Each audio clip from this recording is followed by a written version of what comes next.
remercie les représentants de l'URPS et Bruno Pierre de m'avoir sollicité pour vous présenter quelques éléments de physiopathologie de la BPCO que l'on va aborder en particulier dans le contexte de la réhabilitation respiratoire et de vous parler de réadaptation respiratoire. Et dans l'après-midi, donc, Anthony et d'autres personnes vont également aborder cet aspect sur différentes modalités de pratique, j'imagine. Donc on va passer à la diapositive suivante, donc pour rester raccord avec la présente PowerPoint. Donc la BPCO en France en quelques chiffres pour commencer, avec une prévalence donc comprise entre 5 à 10% de la population, donc au-delà de 40 ans, ce qui représente à peu près 2,5 millions de personnes, dont au moins 2 tiers ne sont pas effectivement diagnostiqués. Donc ça, c'est une vraie problématique à l'heure actuelle dans le cadre de cette maladie. En termes de dépenses de santé, vous voyez que c'est quand même extrêmement important, puisqu'elle est responsable d'une dépense de l'ordre de 3,5 milliards d'euros par an, ce qui représente 3,5% de l'ensemble des dépenses de santé en France. Et il y a une dépense qui peut aller jusqu'à 4 500 euros par patient et par an. La moitié de ces dépenses sont dues aux hospitalisations et 20% des malades correspondent à 70% des coûts, et ce qui correspond aux malades les plus sévèrement atteints et à ces hospitalisations qui sont parfois donc répétées. Cela a un impact important, vous voyez, donc plus de 100 000 hospitalisations par an en France, avec plus de 100 000 patients également qui sont sous oxygénothérapie de longue durée, où la qualité de vie dans ce cadre-là devient plutôt perturbée, voire très perturbée. Et vous voyez que cette maladie est responsable d'environ 16 000 décès par an. Et si l'on extrapole un petit peu sur un plan mondial, au niveau, vous voyez, des chiffres fournis par l'OMS, eh bien cette maladie va occuper la 3e place en termes de mortalité dans le monde. C'est une vraie problématique à l'heure actuelle. Donc 3e place en 2030, autant dire que c'est dans très peu de temps. Diapositive suivante. Pour continuer, donc quelques mots-clés qui me paraissent importants. Cette définition de la BPCO, elle a évolué ces dernières années progressivement vers ces différents aspects que l'on connaît bien maintenant. C'est donc, vous le savez, une maladie respiratoire chronique qui est définie par une obstruction qui est permanente et progressive des voies aériennes, qui est causée par l'association variable selon les patients d'une diminution du calibre des bronchioles, des bronches, du fait de modifications anatomiques. Il y a véritablement un remodelage de ces bronches et de ces bronchioles, et également d'une destruction des alvéoles pulmonaires qui correspond à l'emphysème. On a donc une association effectivement qui est plus ou moins importante en fonction des patients. Vous le savez, la cause la plus fréquente est le tabagisme chronique, et cette obstruction est associée à une réponse inflammatoire pulmonaire anormale à des toxiques inhalés. Donc il faut bien comprendre que la BPCO, c'est une maladie inflammatoire des poumons en réponse à l'inhalation de toxiques, en particulier le tabac, mais également des polluants. Diapositive suivante. Alors les facteurs de risque de la BPCO, il y a donc des facteurs exogènes mais également endogènes.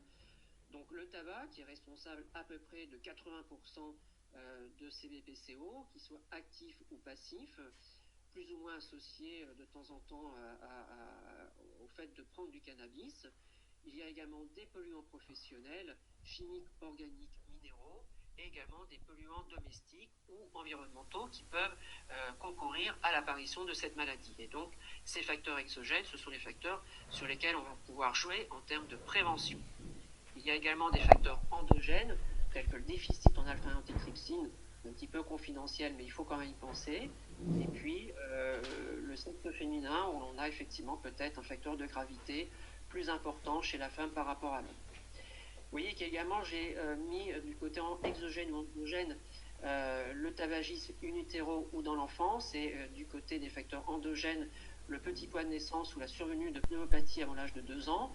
On est là dans le cadre de la BPCO d'origine pédiatrique, c'est un domaine un petit peu novateur actuellement, et il ne faut pas négliger cet interrogatoire du patient dans l'enfance qui peut correspondre à les atteintes que l'on va mettre en évidence à l'âge adulte. Donc Voilà, c'est quelque chose qui est un petit peu en train de naître sur les origines pédiatriques de la BPCO. Diapositive suivante. Alors ça, c'est juste pour mémoire, pour vous dire effectivement que la BPCO, c'est pas que le tabac, ça peut être effectivement d'autres expositions professionnelles notamment. Et à l'heure actuelle, je pense qu'il faut retenir deux choses. C'est les travailleurs du bâtiment, des travaux publics, et les travailleurs des métiers agricoles, puisque la France, en ce qui concerne le secteur minier ou le secteur sidérurgique, je crois qu'il ne reste plus grand-chose actuellement en France. Et ce que l'on peut surtout retenir, donc, c'est surtout ces travailleurs des bâtiments, travaux publics et des métiers agricoles. Donc il faut aussi faire très attention quand on a un patient devant soi, il n'a pas forcément fumé dans sa vie alors qu'il a une BPCO qui peut être d'origine professionnelle. Les symptômes de la BPCO, c'est très simple. C'est l'essoufflement, donc la dyspnée, d'effort puis de repos, la toux et l'expectoration, notamment dans le cas de la bronchite chronique. Donc ce sont des symptômes extrêmement faciles à identifier. Diapositive suivante. Et le diagnostic de la BPCO, eh bien, elle se fait par l'intermédiaire du souffle, donc par la spirométrie, par la mise en évidence d'un syndrome obstructif avec la mesure du VEMS, que je pense la plupart des kinésithérapeutes connaissent bien, donc le volume expiré maximal à la première seconde, ainsi que la capacité vitale forcée, et le rapport que l'on va en déduire, donc rapport VEMS sur CVF, qui va déterminer donc l'obstruction après administration d'un bronchodilatateur avec une valeur, vous voyez, inférieure à 70%. Diapositive suivante. Donc on permet, grâce à cette spirométrie, de classer la BPCO en différents stades de sévérité, comme on connaît très bien maintenant, du stade 1 au stade 4, donc de léger, modéré, sévère, voire très sévère, avec donc ce rapport VEMS sur CVF inférieur à 70%. Et vous voyez qu'à droite de la diapositive, en fonction des valeurs de VEMS obtenues, on peut déterminer à quel stade le patient est positionné, on va dire, dans sa maladie. Diapositive suivante. Donc ça, c'est juste pour vous rappeler également, sans être un fonctionnaliste, on va dire, de haut vol, l'obstruction bronchique, c'est extrêmement facile à reconnaître sur cette boucle débit-volume. Donc l'on réalise beaucoup d'expiration forcée, avec sur la partie supérieure, entrée noire, sur la partie expiratoire un petit peu épais, donc les valeurs, l'aspect tout à fait normal d'une courbe débit-volume. Et vous voyez que progressivement, avec l'obstruction, l'importance de l'obstruction, eh bien, il apparaît une concavité vers le haut qui va donc se majorer avec la progression de la maladie et l'apparition également d'une distension thoracique qui va également se majorer avec la sévérité de l'obstruction bronchique. Diapositive suivante.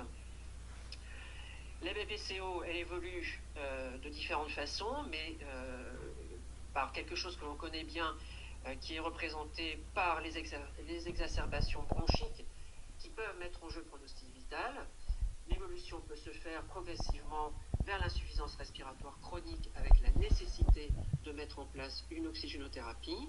Et il existe fréquemment des comorbidités qui aggravent le pronostic. Et j'insisterai un tout petit peu sur ces comorbidités, puisque je pense que c'est extrêmement important d'en tenir compte dans le cadre de la réhabilitation respiratoire et du réentraînement à l'effort. Je vous ai remis un petit peu ce que ça voulait dire comorbidité. C'est donc la présence d'une ou plusieurs affections ou maladies chroniques coexistant avec la BPCO sans préjuger d'un lien causal. Diapositive suivante.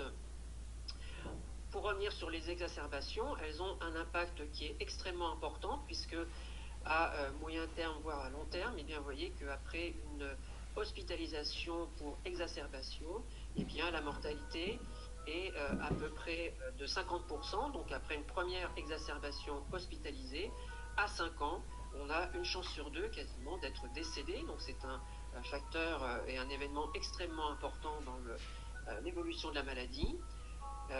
Ces exacerbations, elles sont caractérisées également par un déclin plus rapide de la fonction respiratoire, par une altération de la qualité de vie, avec un risque accru d'événements cardiovasculaires dans les semaines qui suivent l'exacerbation bronchique, en particulier avec la survenue de syndrome coronarien ou d'accidents vasculaires cérébraux.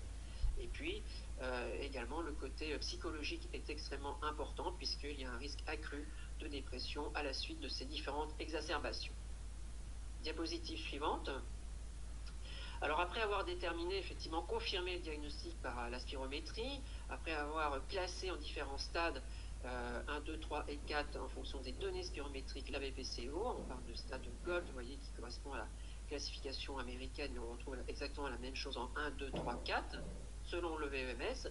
On va peaufiner un petit peu tout ça, et c'est ce qui est, à mon sens, le plus important actuellement, de faire cette classification en lettres, vous voyez, A, B, C et D, qui fournissent, comme il est spécifié sur cette diapositive, des renseignements sur le fardeau que représentent les symptômes et sur le risque d'exacerbation qui peuvent servir à orienter le traitement. Vous voyez, donc en fonction des exacerbations, qu'elles soient hospitalisées, que le patient soit hospitalisé ou non, et après avoir complété, on va dire, un questionnaire de Disney, donc une échelle de Disney MRC, ou ce qu'on appelle le CAT, qui est un questionnaire également que l'on utilise beaucoup dans le cadre de la FPCO, qui évalue quelle est un petit peu la répercussion de la maladie sur le patient, et bien vous voyez qu'on peut classer tout ça en lettres A, B, C et D, et les traitements qui sont actuellement mis en place, les traitements médicamenteux, sont basés ou doivent être basés maintenant sur cette classification en A, B, C, D et non plus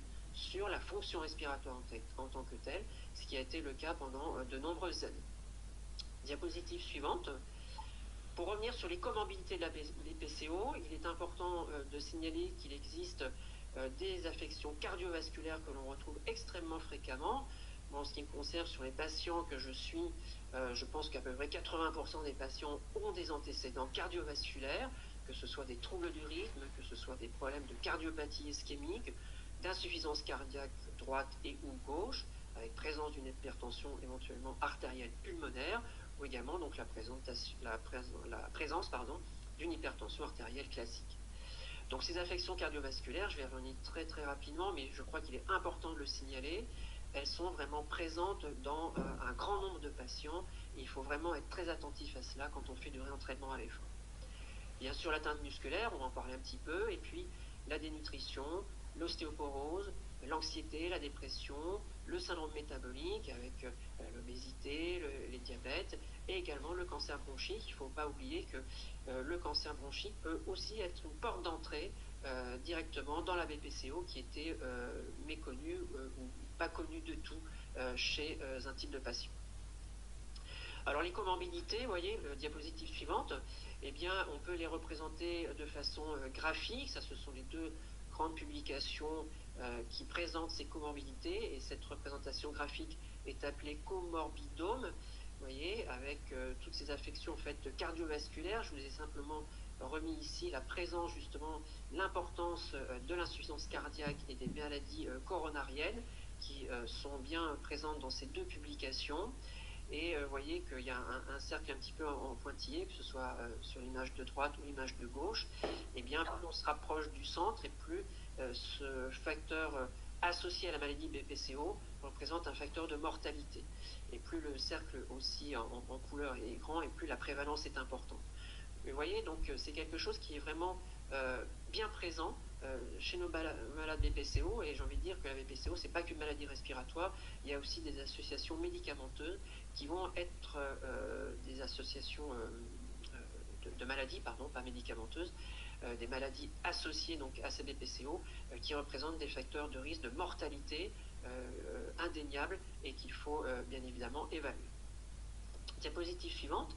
Alors la problématique de la BPCO, donc on l'a bien compris, inhalation de tabac ou de toxiques, qui va donc attaquer, on va dire progressivement, atteindre progressivement les bronches, entraînant donc une limitation des débits expirés qui se représente, et cette limitation sera représentée par cette obstruction bronchique spirométrique, et puis une hyperinflation, une distension qui va apparaître progressivement, cette distension notamment se majorant à l'effort. Tout ceci, donc cette limitation des débits, cette hyperinflation dynamique et statique va entraîner un essoufflement, limitant progressivement les activités, entraînant une diminution donc des capacités à l'exercice et aboutissant à ce que l'on connaît très bien, donc au déconditionnement musculaire périphérique.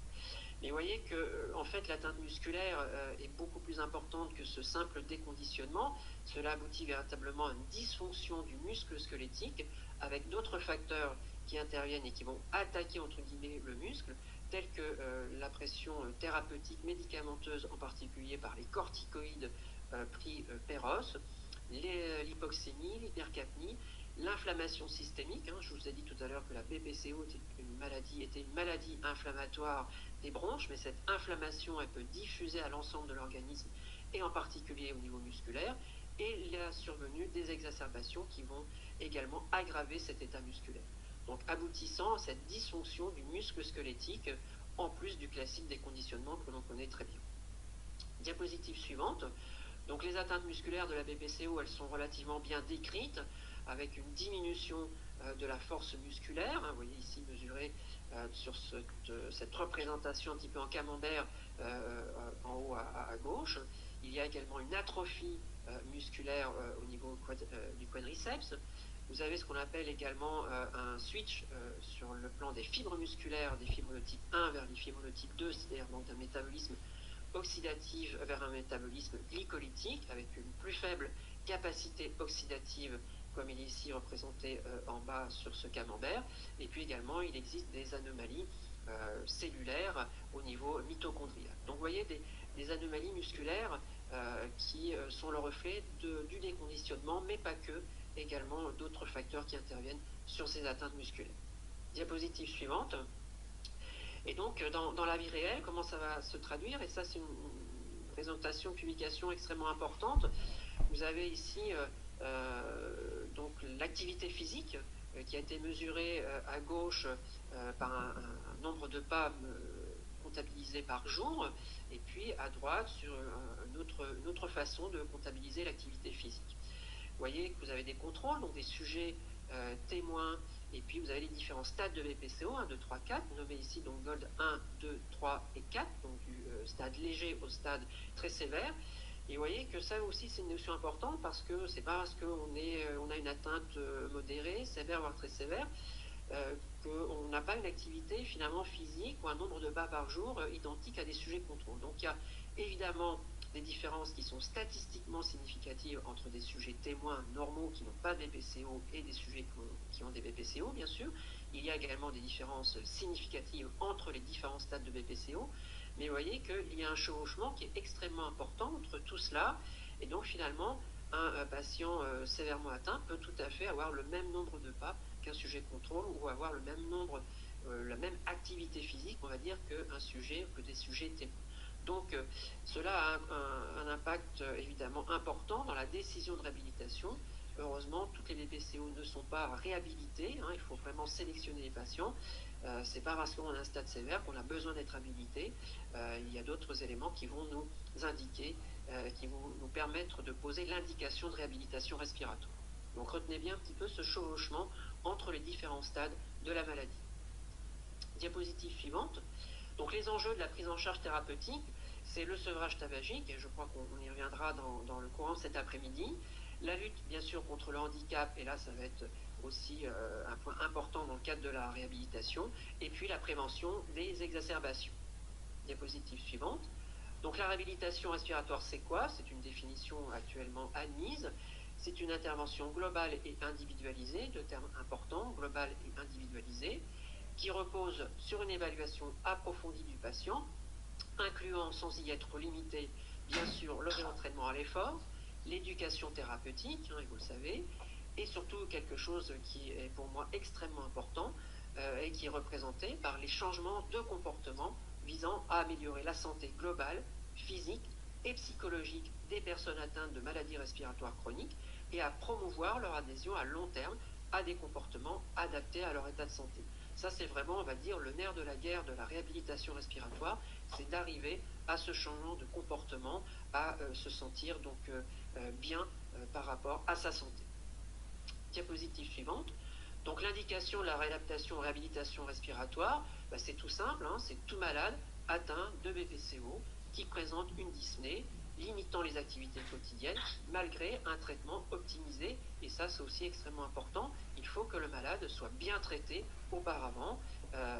Donc il faut un suivi évidemment pneumologique, et que le traitement soit tout à fait adapté au stade de la maladie. Je reviens à ce que je disais tout à l'heure. Sur les stades A, B, C, D, il faut que le traitement soit en adéquation avec cette présentation. Et évidemment, s'il persiste quelque chose après, un essoufflement, on peut effectivement commencer à réfléchir à inclure le patient dans une réadaptation respiratoire. Les bénéfices de cette réadaptation respiratoire, dans la mesure où on peut appliquer toutes les composantes et répondre aux besoins du patient, eh bien, c'est une plus grande capacité à l'exercice. Tout ça a été largement publié et validé. Un moindre essoufflement, une meilleure qualité de vie et un moindre recours aux services d'urgence et aux hospitalisations. Diapositive suivante. Ça comprend la réhabilitation respiratoire, bien sûr, le réentraînement à l'effort spécifique, des muscles respiratoires s'il y a un déficit de ce côté, bien sûr des muscles périphériques, l'éducation thérapeutique, l'aide à l'arrêt du tabac, la prise en charge psychosociale, la kinésithérapie respiratoire et la diététique. Vous voyez, donc c'est bien une prise en charge qui est globale par rapport aux besoins du patient qui doivent être identifiés en amont. Diapositive suivante. Donc il y a un véritable processus de réadaptation respiratoire avec une sélection des patients sur des critères cliniques tels que l'essoufflement, l'altération de la qualité de vie, mais également le recours aux services de soins de manière récurrente et aux hospitalisations. On fait une évaluation, bien sûr, il faut repérer les éléments du déconditionnement. Vous avez vu tout à l'heure que finalement, on peut être à différents stades de la maladie, mais finalement avoir une activité physique relativement bien conservée. Donc il faut quand même identifier un petit peu ce qui se passe de façon plus fine, analyser les conséquences de la maladie respiratoire, rechercher les comorbidités. On établit bien sûr un programme avec un niveau d'entraînement en y associant éventuellement une ventilation non invasive ou de l'oxygène. À la fin d'un programme, on va évaluer aussi ce que l'on a pu réaliser. Vous savez aussi que la tolérance à l'effort est un élément pronostic de la BPCO. Réévaluer si on pense que finalement on n'a pas les résultats que l'on souhaitait obtenir. Et puis, on est aussi là dans le nerf de la guerre, l'entretien, le conseil ou les conseils en activité physique pour poursuivre ce qui a été acquis dans un premier temps, voire la réactivation dans un second temps si le patient a beaucoup de mal à maintenir une activité physique ou s'il y a d'autres éléments qui sont intervenus entre-temps. Des diapositives suivantes. Donc les contre-indications, il y en a quelques-unes, c'est plutôt rare, mais il faut toujours faire attention aux problèmes cardiaques qui ne sont pas contrôlés, en particulier des troubles du rythme. On tombe très régulièrement quand on fait l'épreuve d'effort avant une réhabilitation sur des troubles du rythme qui n'étaient pas connus auparavant. L'instabilité, bien sûr, de l'état respiratoire contre-indique à mettre en place ce type de programme. Des affections qui peuvent empêcher le patient de faire une activité physique finalement prolongée et récurrente, telles qu'une maladie neuromusculaire évolutive, une maladie psychiatrique, psychologique, certaines psychoses qui ne sont pas stabilisées, des maladies ostéo-articulaires aussi, ça arrive, et puis le manque évidemment persistant de motivation et d'observance du patient. Il est important que le patient comprenne ce qu'il fasse et qu'il soit motivé à faire un programme de réhabilitation respiratoire. La sévérité de la maladie ne constitue pas une contre-indication, on pourrait enlever le terme quasiment forcément, une contre-indication à la réhabilitation respiratoire. Diapositive suivante. Donc, il y a généralement des bilans, je pense qu'Anthony Bender reviendra tout à l'heure, à faire avant une réhabilitation, c'est-à-dire il faut évaluer son patient en termes de déficience, donc par la fonction respiratoire, par des gaz du sang, évaluer la fonction musculaire, qu'elle soit respiratoire ou des membres inférieurs et supérieurs, par la mesure des pressions inspiratoires ou expiratoires maximales, mesurer également la force du quadriceps, la force au niveau des membres supérieurs par le hand grip. Et puis, un point important également, il faut peser nos patients, il faut évaluer l'IMC, ce qui n'est pas forcément toujours fait. Vous verrez tout à l'heure que cette IMC est un facteur extrêmement important sur le plan pronostic. Donc, il faut déterminer quelle est l'IMC de nos patients. Diapositive suivante. Évaluer également les incapacités en termes de dyspnée, en termes de capacité à l'effort, par des échelles de dyspnée que l'on connaît très bien maintenant, un test de marche de 6 minutes, et je pense qu'également Anthony reviendra tout à l'heure sur d'autres types de tests pour évaluer ces incapacités, et un test qui me tient évidemment à cœur, qui est l'épreuve d'effort maximale, la fameuse EFX, qui est quand même pour moi un élément, un examen extrêmement important dans le cadre de l'évaluation des VPCO et dans le cadre de la réhabilitation respiratoire. Diapositive suivante. Donc, c'est quoi l'épreuve d'effort? Je pense que la plupart d'entre vous le savent, déterminée ou appelée encore EFX, est donc une exploration qui associe l'analyse des réponses physiologiques à celle des symptômes. C'est aussi un examen qui est clinique et pas uniquement physiologique ou physiopathologique.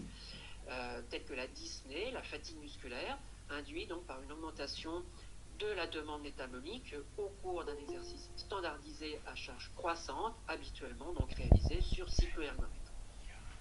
Diapositive suivante. On va évidemment, après avoir évalué tout cela, déterminer un entraînement, un programme d'entraînement physique qui est toujours caractérisé par la durée de l'exercice, par son intensité, par la fréquence et par la progression de ce qu'on peut réaliser. Mais ce qui me paraît aussi important à bien prendre en compte, c'est que cet entraînement, il doit être accepté par le patient, il doit évidemment être sécuritaire, il ne faut pas mettre nos patients en danger, c'est pour ça que toute l'évaluation initiale est extrêmement importante. Il faut bien sûr avoir un but, cette diapo est en anglais, mais je pense qu'elle est facilement compréhensible.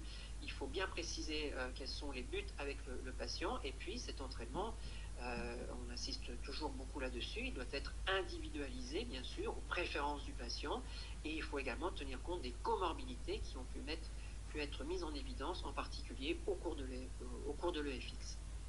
Diapositive suivante. Donc un réentraînement à l'effort général, que l'on connaît aussi bien, pour ceux qui le pratiquent, avec fréquence de travail, fréquence cardiaque cible de travail.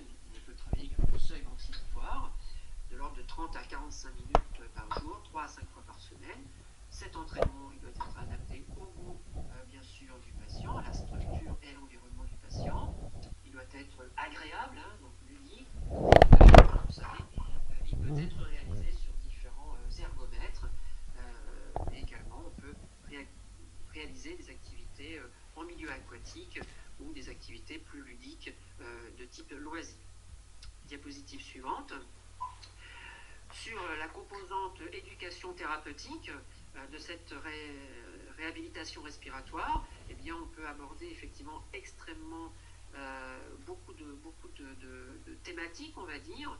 Là, je vous ai simplement surligné en gras ce qui apparaît ou ce qui est le plus fréquemment traité, on va dire, ou abordé après avoir, bien sûr, vous savez, établi un diagnostic éducatif et qui comprend l'anatomie. On revient un petit peu sur la barrière respiratoire, sur des choses simples, la connaissance, bien sûr, de la maladie, les traitements de fond, de crise, les modalités de l'oxygénothérapie, bien sûr, les bénéfices de la pratique d'une activité physique à moyen terme et à long terme. Et vous voyez que les cibles, les thématiques envisagées sont vraiment multiples et c'est vraiment une partie qui est très enrichissante dans le cadre de cette réhabilitation.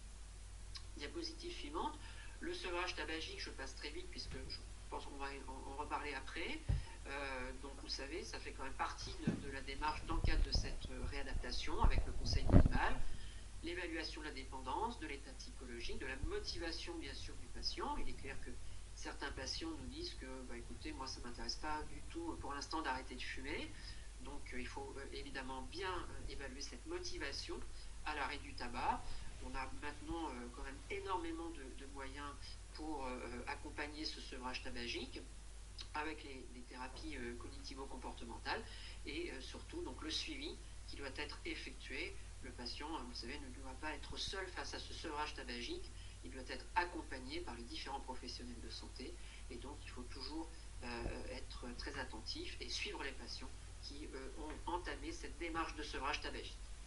Diapositive suivante. L'aspect psychologique, ça c'est également aussi un point extrêmement important. Vous voyez, la prévalence elle est extrêmement large, mais pour faire simple, on va dire, je pense qu'un patient sur deux a un trouble anxio-dépressif avéré. Moi je suis toujours extrêmement surpris quand on évalue cet aspect psychologique, cet aspect anxieux, dépressif, du nombre de patients qui présentent un retentissement important de la maladie sur cet aspect psychologique, qui est souvent peu, voire pas du tout abordé dans le cadre des consultations classiques de pneumologie ou avec le médecin traitant. Et donc, on est toujours moi je suis assez surpris du nombre de patients qui sont effectivement anxio-dépressifs dans le cadre de la maladie BPCO. Et il faut, dans un certain nombre de cas, mettre en place des traitements pour faire en sorte que cet aspect soit amélioré à moyen terme et à long terme. Diapositive suivante. Bien sûr, la kinésithérapie respiratoire, donc ça, vous connaissez connaissez mieux que moi cet aspect-là. J'ai simplement remis quelques points sur l'apprentissage de la ventilation à l'effort, la vérification bien sûr de la bonne technique d'utilisation des dispositifs d'inhalation. Ça, c'est toujours extrêmement important de revenir là-dessus au cours des différentes consultations avec le kinésithérapeute. Et puis aussi donc l'enseignement des protocoles ou de l'activité physique à moyen terme et à long terme de manière plus autonome. Diapositive suivante. L'IMC, donc le poids, ça c'est quelque chose qui est extrêmement important. Vous voyez que en fonction du stade de la maladie et de l'IMC, vous avez ici à gauche un patient BPCO, pour ceux qui ont l'habitude, qui est tout à fait caractéristique avec cette fonte musculaire notable au niveau vous voyez, des membres supérieurs. On pourrait voir la même chose au niveau des membres inférieurs. Et vous voyez que sur la partie droite, vous avez l'IMC donc en abscisse, en X, et puis le risque relatif de mortalité en ordonnée. Vous voyez que quand on a un IMC inférieur à 20 kg par mètre carré, eh bien, le risque de mortalité est multiplié soit par 4, soit par 20, vous voyez, pour des patients qui sont sévèrement atteints. Donc un patient qui a un IMC inférieur à 20, qui est sévèrement atteint, voire très sévèrement atteint, d'aucuns diraient qu'il est véritablement en danger de mort.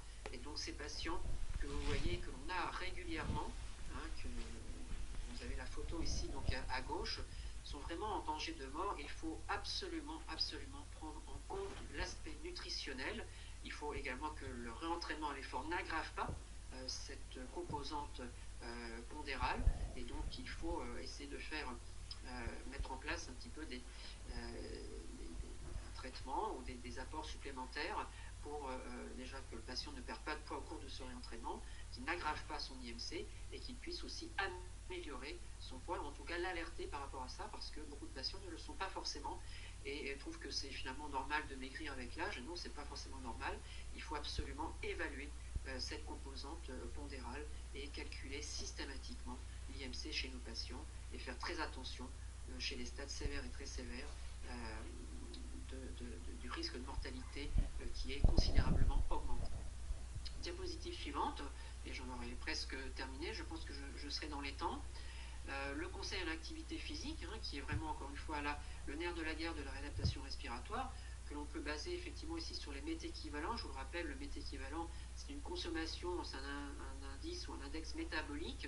Un météquivalent, c'est 3,5 ml d'oxygène consommé par minute et par kilo. Et ça, l'épreuve d'effort, pour ça, elle est vraiment importante à faire au départ, puisque à même poids, on va dire, à même puissance, à même niveau maximal au niveau de l'épreuve d'effort, et bien en fonction du poids, on n'aura pas le même météquivalent. Et donc, dans le conseil en activité physique, eh bien, il est important de déterminer ce paramètre.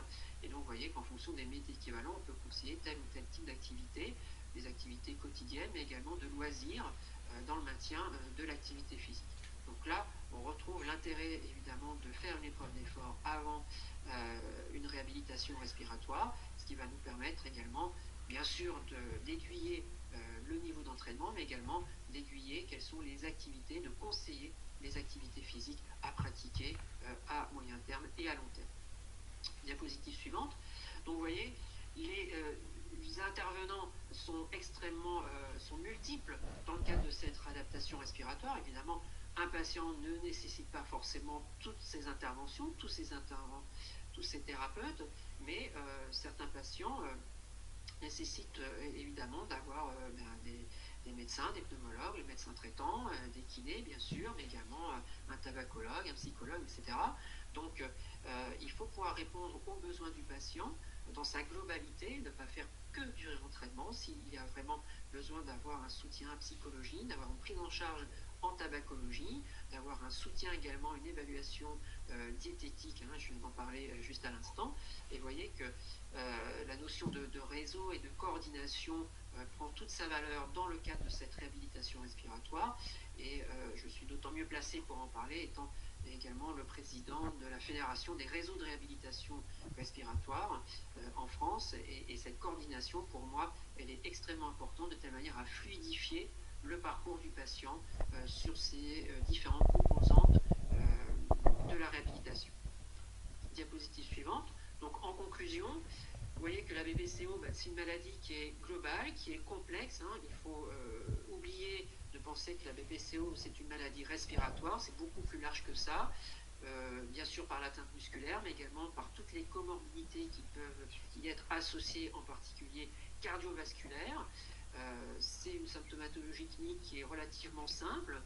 Une exposition tabagique ou à des toxiques, l'état nutritionnel à prendre en compte, la pression thérapeutique qui peut avoir un impact aussi sur la qualité de vie du patient, l'état psychologique, donc les comorbidités, les exacerbations qu'il ne faut pas négliger, et on a peut-être tendance un petit peu à négliger ces épisodes où on va dire le patient finalement il est hospitalisé plusieurs fois, voilà, il a une BPCO, c'est normal. Non, c'est pas forcément normal complètement, il y a certainement d'autres choses à faire, et notamment la réhabilitation pour jouer sur ces exacerbations, l'évolution vers l'insuffisance respiratoire éventuellement avec mise en place d'oxygène.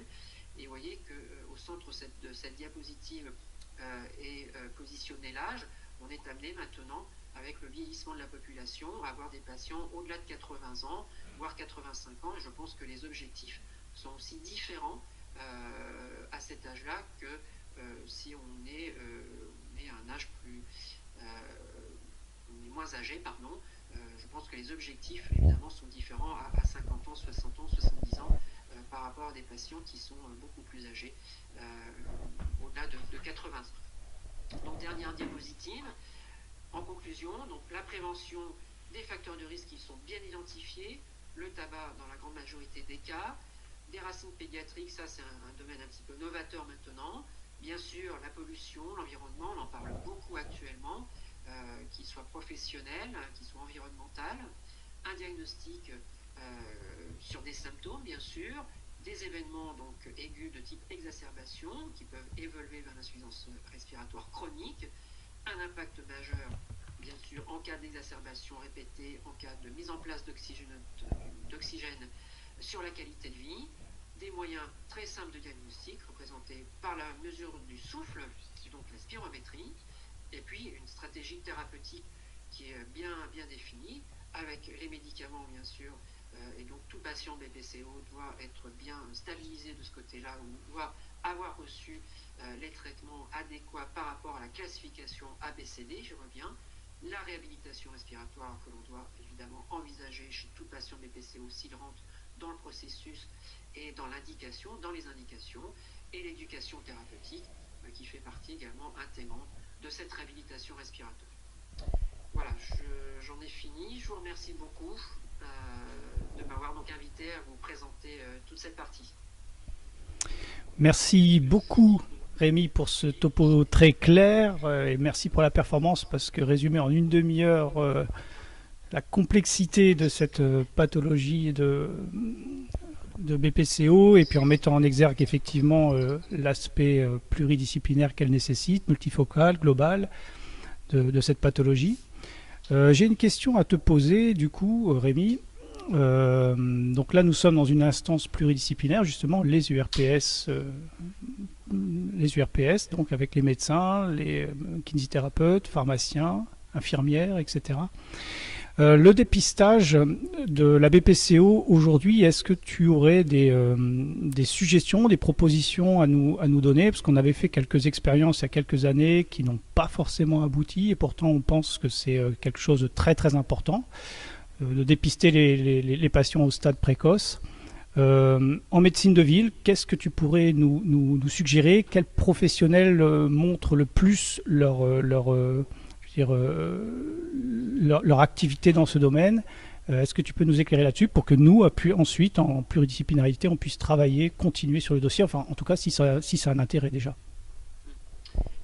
Le problème du dépistage, c'est un peu la bouteille à l'encre. Effectivement, on a tous été confrontés à ce problème. Je crois, enfin, il y a deux professionnels qui me paraissent importants. Évidemment, c'est le médecin traitant. On y revient toujours. Je sais qu'il y a eu beaucoup d'expérimentations avec les médecins traitants dans différentes régions, avec des résultats plus ou moins concluants. Et souvent, ça marche bien au début, quand c'est mis en place, quand c'est suivi, quand les médecins sont formés. Voilà, généralement, il y a une espèce d'engouement et effectivement, la mesure, hein, c'est sur la mesure du souffle, hein, je l'ai dit tout à l'heure, donc qui est finalement très très simple, et avec l'habitude, ça prend de moins en moins de temps, et c'est quand même pas très compliqué de faire souffler quelqu'un. Mais à moyen terme et à long terme, on voit que ce dépistage, il s'épuise en fait par l'intermédiaire des médecins traitants, et que l'engouement initial a tendance un petit peu à disparaître avec le temps, et les patients ne sont plus finalement réadressés vers les pneumologues pour faire des explorations plus complexes, ou mettre en place un traitement plus adapté.